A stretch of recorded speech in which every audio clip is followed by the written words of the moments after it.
Cyberpunk Edgerunners. Now, I saw Cyberpunk Edgerunners. I saw the full thing. And I honestly thought it was meh to okay up until episode 5. After episode 5, I was like, damn, okay, what's going to happen? And then episode 6 happened. I was like, amazing. And then it just kept going from there. It kept getting good. And then the ending was like, bro, oh my God. Like, I'm not going to spoil anything. Hopefully there's no spoilers in this video. I haven't seen the video, so I don't know. But we will watch it. Cyberpunk Edgerunners is peak punk anime by Mother's Basement. Let's check it out. Punk. That's a surprisingly tough question. It's easy enough to identify what punk isn't, like the Sex Pistols, but their posing is only so easy to spot because it's so hard to grasp and codify. There might be titties in this video. Don't ban me. What punk really is. You can ape the aesthetic, parrot the culture, perfectly reproduce the style of top acts, and still get pegged as a fake-ass boy band because in hitting those marketing targets, you missed the fucking point. You missed punk the soul. Punk is an attitude. That's what any genre, it's not just punk, but any genre of music. Hip-hop, for example. Whenever some random kid comes out with face tattoos and hair, different color hair, you know, what makes me think you really care about the music you're saying? Or are you just putting down a fucking beat and just saying whatever?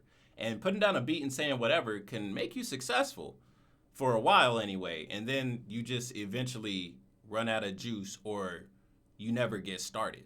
You know, you see companies coming out with AI-generated robots that rap, effing Mecca. What does this soulless machine created by white people have to do with the struggles of hip-hop or just growing up around hip-hop? Like, you hear the robot rapping about haters this and that shooting guns when it's a fucking robot and it has no life experience whatsoever. It's just a mockery. That's why nobody liked it. Yeah, the songs sound good, but what is beyond the song sounding good? What is there after that? Absolutely nothing.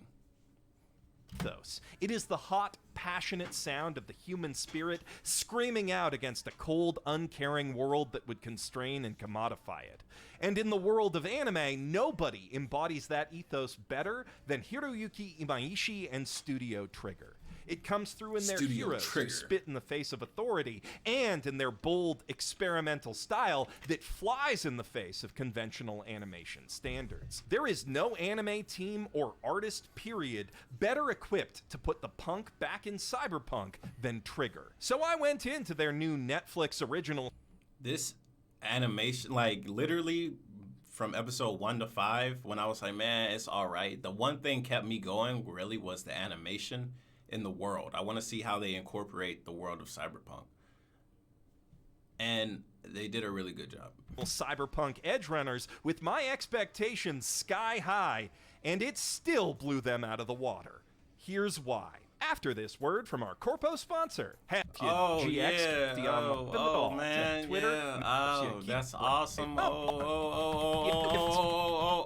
I just didn't have time to say any more names before that ad had to run. What can I say? We live in a society. Yo Yoshinari serves as the series' character designer, and most of you probably have no idea who that is or why that's the most perfect casting imaginable, but dude was the mechanical animation director for Neon Genesis Evangelion, who then went on to design all the mechs in Tengen Toppa Gurren fucking Lagann, and then... So he's the fucking GOAT grandfather of cyborgs and just OG anime.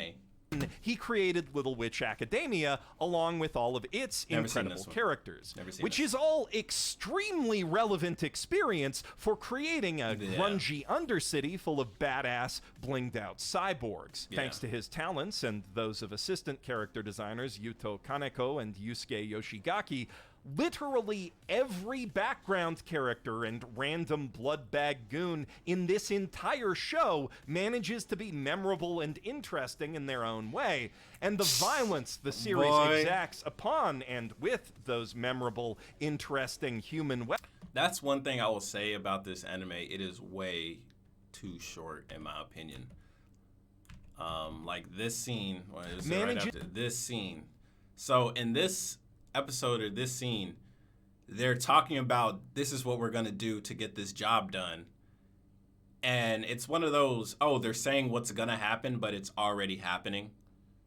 Like they're planning it out, but they're showing exactly how it went down. So you don't really get the experience, what if it didn't go down like this? So you just to be memorable and interesting in their own way. And I wish they actually had an episode of doing the series exacts upon and with those memorable, interesting human weapons is some of the most imaginative in all of anime. Y'all know how much I love my cartoon violence. Not to mention, the series' soundtrack was composed by Silent Hill maestro Akira Yamaoka, whose legendary talents really speak for themselves, especially when the series dips into full-on psychological horror. But I'm getting way ahead of myself. Dude, and oh my god, this show gets very creepy. Even with all that said, while many others do deserve credit for its success, Edgerunners is an unmistakable Imaishi joint through and through. It plays to many of the same themes as his most famous works. Brash, high-spirited youth pushing back against a broken society that denies the common people their dreams, a scrappy crew united by trust and friendship in a world where those things are often liabilities, a great but dangerous and double-edged power. Dude, the character building, I'm sorry, I just have to pause it, like, seeing the crew again, like, oh my god, things are often liabilities. It's good, man. It's but dangerous and double-edged power inherited from a lost parent. Villains who abandon their humanity in pursuit of wealth, status, and control. A wimpy runt protagonist who hulks up and hunks up after the Kamina gets Kamina'd. Huge fights and car chases with just all the collateral damage all the time. This whole scene was like, what the fuck is going on? Then, of course, there's the horny. Yeah, so much horny. A lot of horny. Like, holy shit. This thirsty motherfucker's clearly been jonesing for a Netflix deal ever since he saw what Devilman got away with. And no, I'm not going to show it to you, not on YouTube anyway, but let's just say that blood ain't the only thing you'll see squirting in this anime. With that said, though, it's honestly not that crazy. It's crazy, but it's honestly, the craziness that they show when it comes to like nudity and sex, it's pretty short. Like there's one scene where it's like 3 girls and, they fucking, but it's literally like 3 or 4 seconds long. It's one of those, look down at your phone, you hear sex noise, you're like, what? And you look up and then you see a glimpse of it and then it's gone. So it's not that we'll also crazy. See blood squirting, like that's a lot of it. Again, holy shit. Anime hasn't been this wet since the 80s OVA boom. In many senses, Edgerunners is Imaishi unleashed. I'd say uncut, but so many people get cut in this show. So many different ways. It hits every vivisection intersection you can imagine. In other senses, people get eviscerated in this show, and it's pretty good. Though this might be his most constrained, down-to-earth work yet. Imaishi and his team have always gone big with their action, but usually they do so in a cartoony, consequence-light fashion that lets heroes and villains alike take and dish out an astonishing amount of punishment just for the sheer fun of it.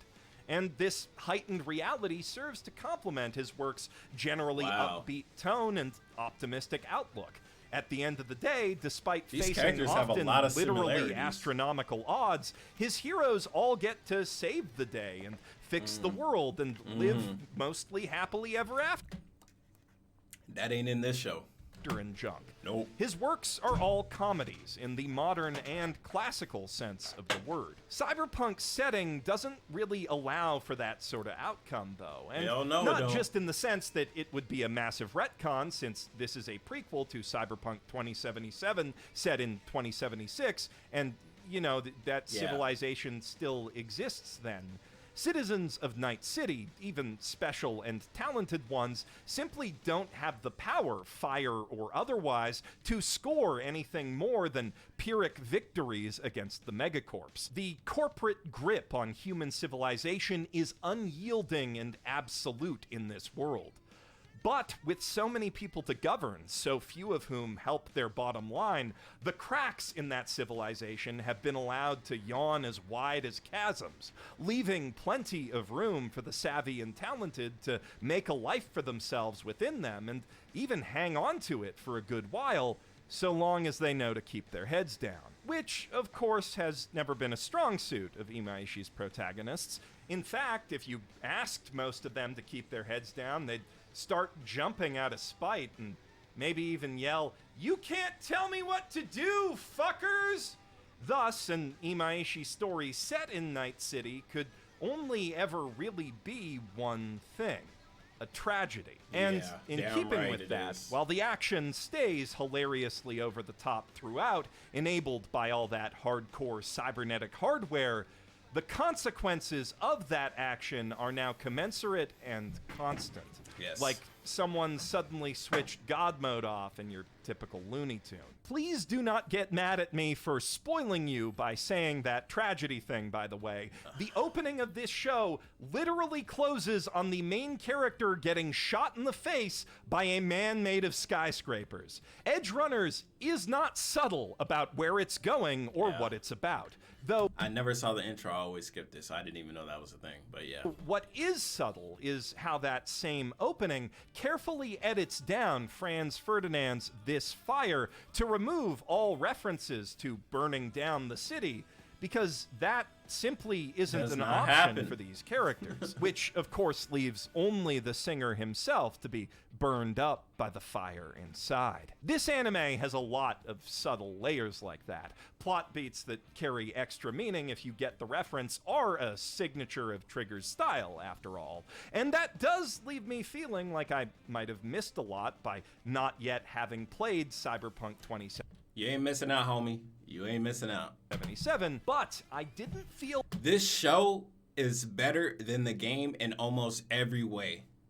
And it makes you want to play the game, but then you play the game and you realize it is absolutely not as good as the show. And that's what I will say. I feel like I needed to, at any point, to understand what was happening in this anime. The world building is efficient, effective, and impressively thorough, telling you everything you need to know, mostly through action over exposition, in a way that feels entirely natural for all of the characters. If this is the only piece of Cyberpunk 20XX media you've ever consumed, it is a fantastic introduction to the setting, every bit as accessible as Imaishi's own original stories. And honestly, I'm kind of stoked to have watched it before playing the game, because now, when I come back to rewatch it with all that knowledge in 90 hours or so, I'll be able to enjoy what has quickly become one of my all-time favorite anime, fresh from a new perspective. Quickly become one of my all-time favorite anime. I don't know about that, bro. I mean, I guess, you know, I'm just saying... It sounds like you're dick riding, in my opinion, but, you know. Fresh from a new perspective. Also because the game's been patched enough to actually be playable now. That's nice too. The perspective through which we're introduced to Night City belongs to one David Martinez, a kid from the wrong side of the tracks whose mom busts her ass, both on the books as a medic for a bougie private hospital and off as a black market cyberware dealer, to send him to Arasaka Academy, a prestigious institution raising the next generation of the city's corporate elite. But no matter how hard she or he works, David will never belong there. His classmates all look down on him, even though he has some of the best grades in the whole school, because to them, that's just further proof that he doesn't know his place. As for the question of how his mom affords to send him there, well, you can guess how a bunch of rich teenage douchebags would decide to answer that. An insult that becomes infinitely more intolerable after David and his mom get caught up in a cyberpunk drive-by turned 50-car pileup that sends her flying to the pavement, where she's forced to wait, bleeding out, for the discount ambulance because they can't afford the rapid response trauma team, or a visitation package at the shithole medical center that ambulance brings them to, for that matter, which does still manage to stabilize her vitals, But then she has a complication the next day, and they figure she's probably not good for the extra time on life support anyhow. But hey, at least he can afford their instant cremation package. Initially, David's plan was to pay off her hospital bills, plus rent and the massive debt that he owes the school for crashing their computers with a bootleg cyberware update, by selling a Sandevistan that he found under the floorboards, a rare military-grade spinal implant that exponentially accelerates its users' movement and reactions, which he recognizes from a VR recording of the last memories of an 8-ton human tank who used one of those things to turn an entire plaza full of corpo cops into a fine red paste, a thing that he chose to do because the mental strain of using one of those things sends most people straight into cyberpsychosis. And obviously, he is really good at explaining what goes on. Like, I love the way he is totally explaining the whole plot and story of the show. It's really good writing. Most people also don't want to be that guy, so David finds it quite hard to find a buyer who will give him anywhere near what the hardware is actually worth. But when his mom dies right after his local Bakugo goes full JoJo on his ass to put him in his place... Bro, this scene was so fucking ridiculous, but it kind of makes sense. You know, if you're rich, why learn how to fight when you can put a chip in your head that teaches you everything? You know, kind of like the Matrix, when Neo downloaded all those fucking kung fu moves. He got his ass whooped, and he's like, I know kung fu now, because you downloaded all this shit. He suddenly has a lot less to lose, and a lot of good reasons to use a spine-mounted Zawarudo, or at least reasons that seemed pretty good at the time. After he makes a crater in the class window with that dude's head and runs off to cool his own head on the train, he starts to reconsider some of these decisions. But just then, the best bad decision he'll ever make tries to steal his cyber wallet, and, impressed by his reaction to that, decides to take him under her wing as an apprentice cyberpunk. Her name is Lucy, and her charming personality, plus even more charming Motoko Kusanagi cut outfit, quickly help him forget his troubles. Those troubles haven't forgotten him, though, and not for the reasons you might think. See, when David remodeled his classroom using the face of an Arasaka executive's son, he inadvertently demonstrated value to the company for the first time in his entire academic career. His tolerance for cybernetic implants is beyond exceptional. It's borderline inhuman, making him an ideal candidate to field test some experimental hardware that makes the Sandevistan look like a cheap party trick, and its psychological effects look like mild sleep deprivation. So Tanaka Jr. can suck it up, the blood from his shattered nose, that is, and David gets a full-ride scholarship, because there ain't no love in the mega-corporate world, no matter how high up the ladder you are. Though, zooming out to look at the big picture, that scholarship is ultimately just a one-way ticket to life as a lab rat with accelerated cyberpsychosis, so on David... And I like how David, he doesn't see through it, but he finds his own purpose in life, and he's like, man, forget all this Arasaka stuff, man. I don't care about your apology. I don't care about none of that. I'm living my own life. And it's very interesting to see that perspective, because, of course, David doesn't know Arasaka wants to use him for whatever, but when you find your own way, sometimes it's better than the path that you were last on. His last path, if he didn't beat up the kid or whatever, probably would have got a shitty desk job in Arasaka Tower, pushing papers, and just hating his life, but only did it because his mom wanted him to live that type of life instead of being in the streets. But David loves the streets, man. So he finds his way back into the streets. He living that street life, but living that street life comes with consequences. You know what I'm saying? So it's very interesting, and it's very similar to people's real life. You know, a lot of people grow up in the hood and they want to do better, but it's hard to do better when you're constantly surrounded by people that are living from outside looking in. They're living a better life. Like, they got the cars, they got the girls, they got the money, but they got all that shit doing bad things. And that shit's just going to come back to bite them. You're going to either end up dead or end up behind bars. And when you end up behind bars, you might die behind bars or you'll get out and then just end up right back behind bars and end up in the streets, end up dead.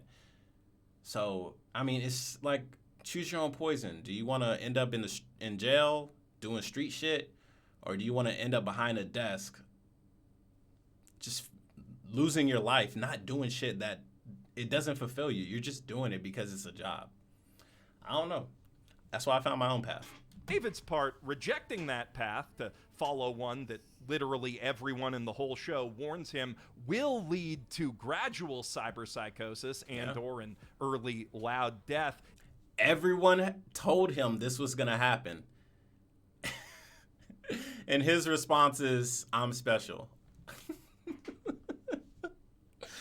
Oh, man. Some kid shit for real, man. But we all feel like that sometimes. We all feel like we're the main character.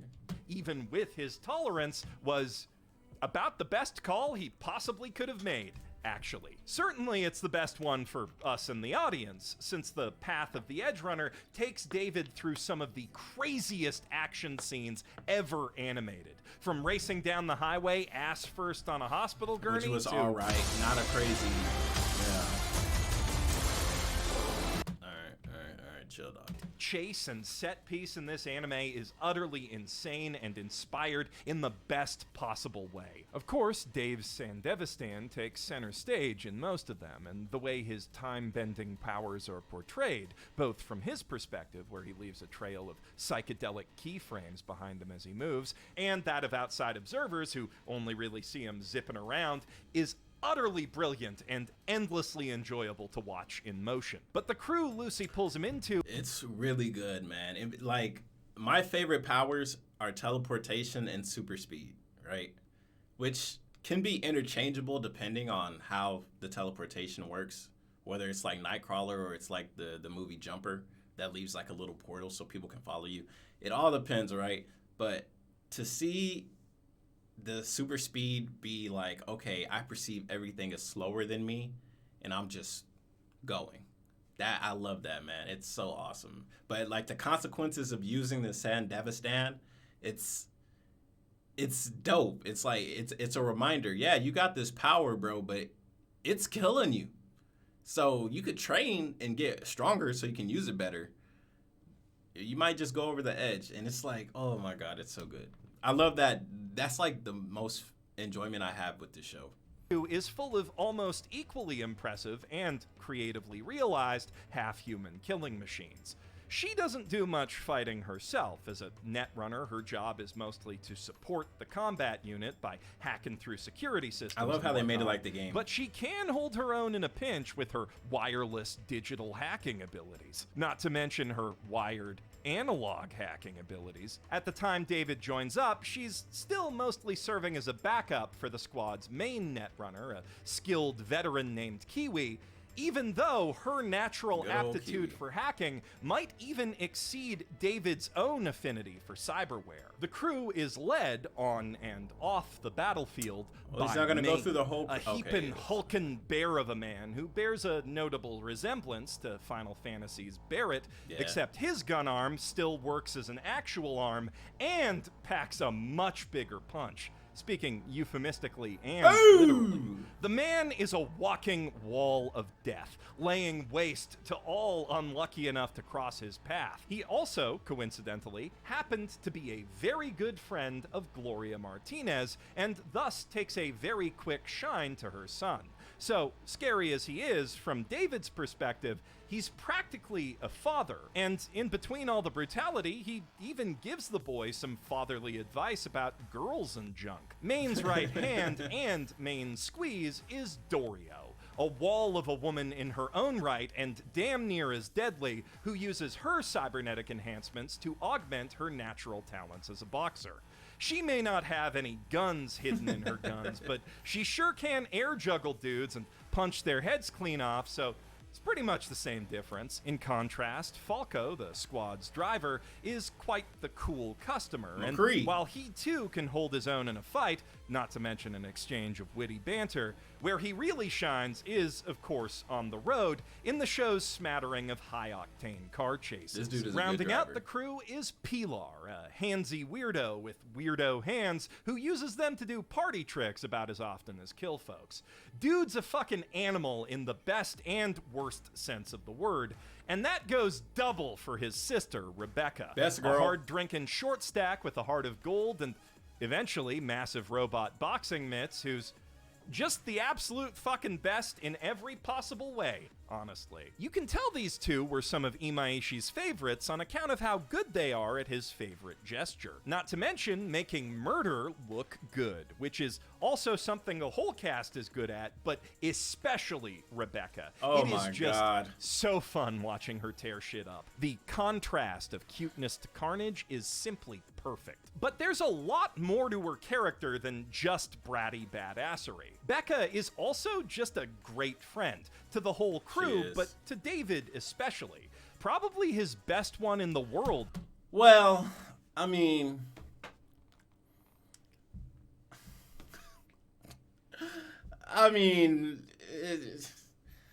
oh man, I don't want to spoil nothing, so... By the time it's over. She clearly wants their relationship to be more than that, but doesn't let those feelings, or his feelings for Lucy, get in the way of them hanging out and having fun, or being there for each other when they're at their darkest moments. She's a great friend. Rebecca buries it deep under a mountain of attitude because that's what it takes to survive there, but she has got to be one of the best people in all of Night City, on top of being best girl. Lucy's a serious contender for that crown, too. Even if mysterious. Well, hold on.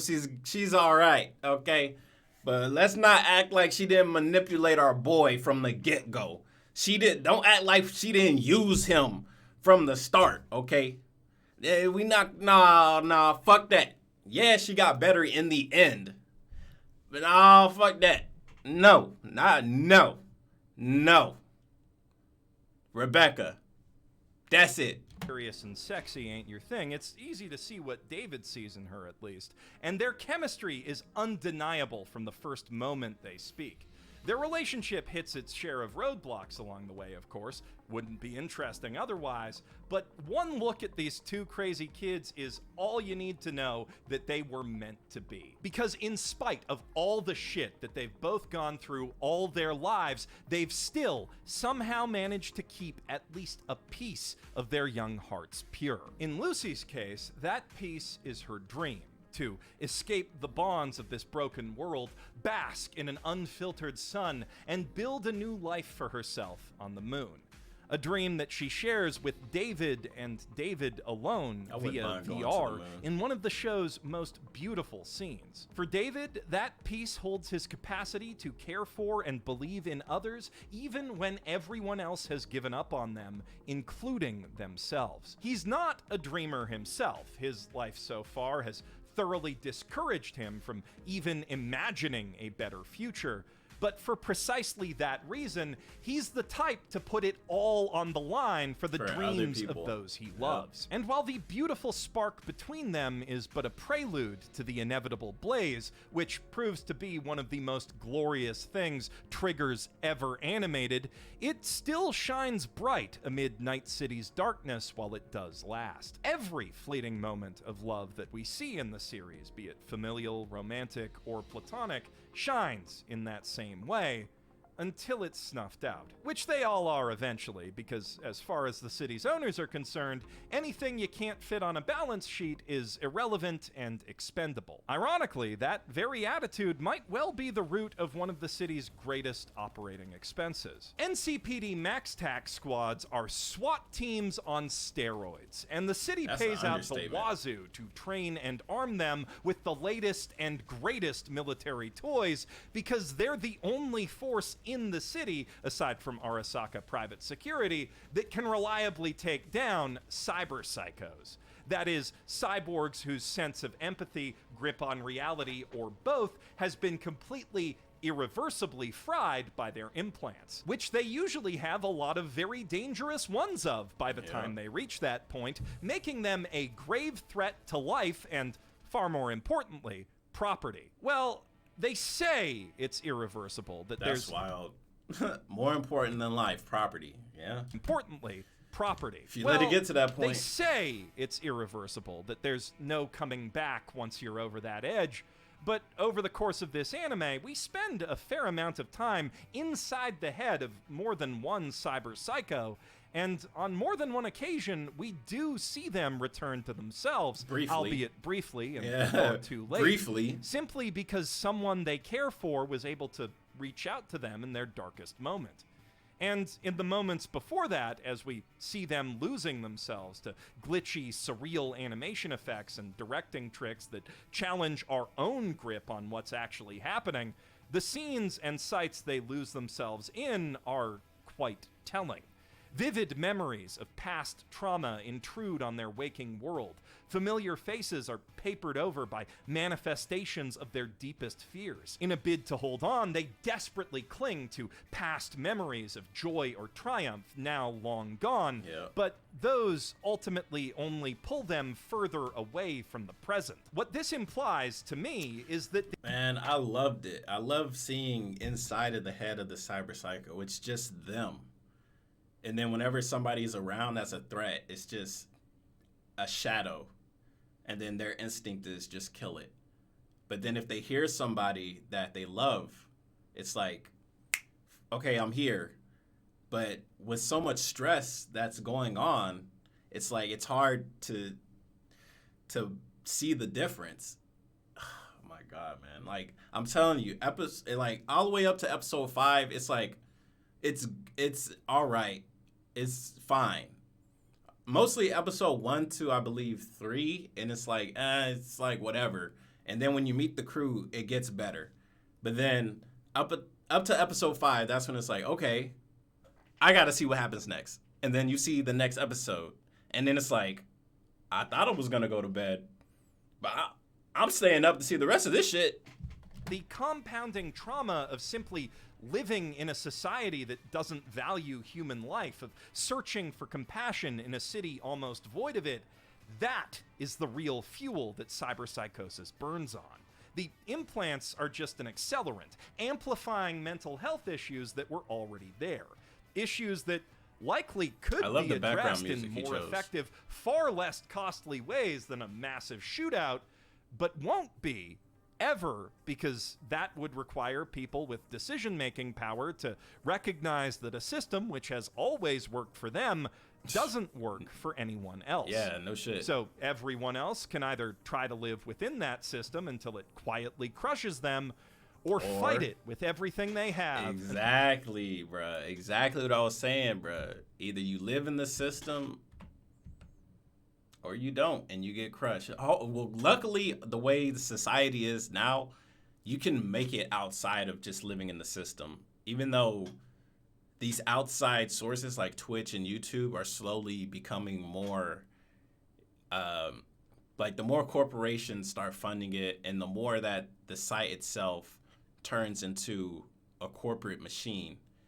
What I mean by how Twitch is now taking revenue from the highest streamers, the way YouTube took revenue from the highest earning, well, pretty much from everybody, honestly. Back then, YouTube used to pay out a lot. Like, you would get paid an ungodly amount, and now it's to the point where YouTube ads, they're not as good. That's why people always have to have a sponsor in every video. Some people get like 2 or 3 sponsors in one video because the YouTube ad revenue is just bad. And then YouTube doesn't want to tell us anything. They start changing stuff in the background, and the only way you know is because your analytics start getting messed up. And they don't say nothing until somebody makes a big deal about it. The Corey Kenshin situation. It's like, bro, like on Twitch, you see people getting naked and people literally having sex on the site, and they get 3-day ban. Yet you got other creators that are actually really good, and they make one mistake, and they permaban, and they might even make up with the person they had the issue with, and they're cool with it. They're cool with each other. Yet the other person is still permaban, bro. Like, it's crazy, but it's not as bad as it possibly will be in like the next 10 to 20 years if there's no competition. And that's just the facts. Work for anyone else. So everyone else can either try to live within that system until it quietly crushes them, or fight it with everything they have until it takes everything from them. Yep. If they're lucky, making things just a little better somewhere, somehow, for someone in the process. That is the defining dynamic of cyberpunk, the very thing that makes it punk.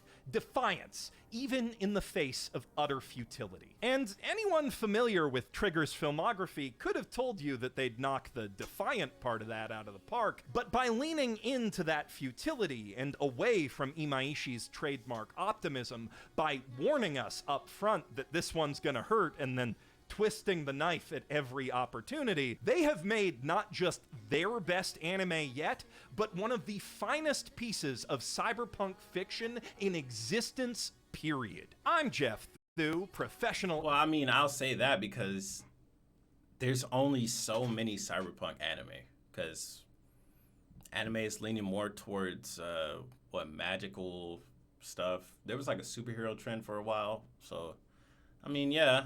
I mean, anime's changing, and there's not that many cyberpunk anime, so I can definitely see why people would say this is the greatest cyberpunk anime now, because the last ones that came out were like 10 years ago and stuff like that. So, but yeah, this is a really good anime. It's just boring. It's like meh and kind of boring from episode like 1 to 3, and then you meet the crew, and then it gets a little bit better, and then episode 5 and 6, boy, that onto another level. So yeah. Edgerunner going out. This is a great video by Mother's Basement. Go ahead, like it. Great video, man. I loved it. And with that, I will end today's stream. It was nice. It was fun.